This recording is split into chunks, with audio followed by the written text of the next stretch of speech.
Yo, Shabrang ni so was Shabrang so alam. Yeah, Dad had Shabrang ni Mahkawn.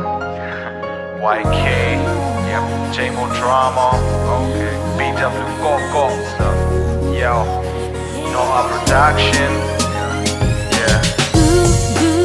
Shabrang na, yes, compare suit like and say Shabrang Masu Ka, yeah, so me bring I, Rosa nai mit su slumpe, Yong mat kra, mong tonda, whoa.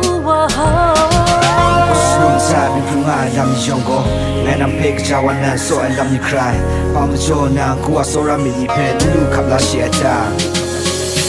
Monday na shinga ni pe shinga muma, Tuesday na pe kumi mi ni jusha, Wednesday na pe so I mi ni lowa, Thursday to Friday so I all day go.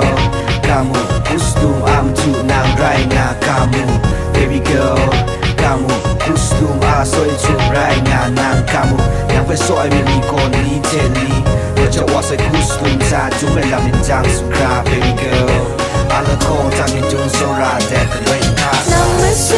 Nang masu, Rosa nai ni silum pe nang masu, Shabrang nang rai masu, nang masu, kam kui ai ni silum ta nang masu, Shabrang nang rai masu,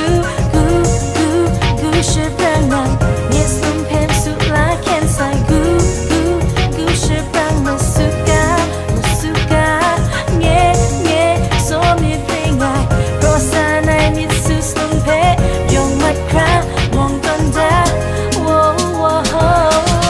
Kupen kame ni chi mi shong so pusha, kuwa sora mi ni lo tawa, tawa sora ma. Every day, every time, thinking about you all night. Okay, pusha nang na I so no.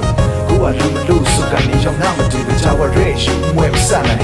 Brat duk jo look nang ngai pressure you. Kuwa so ni be kamu yo.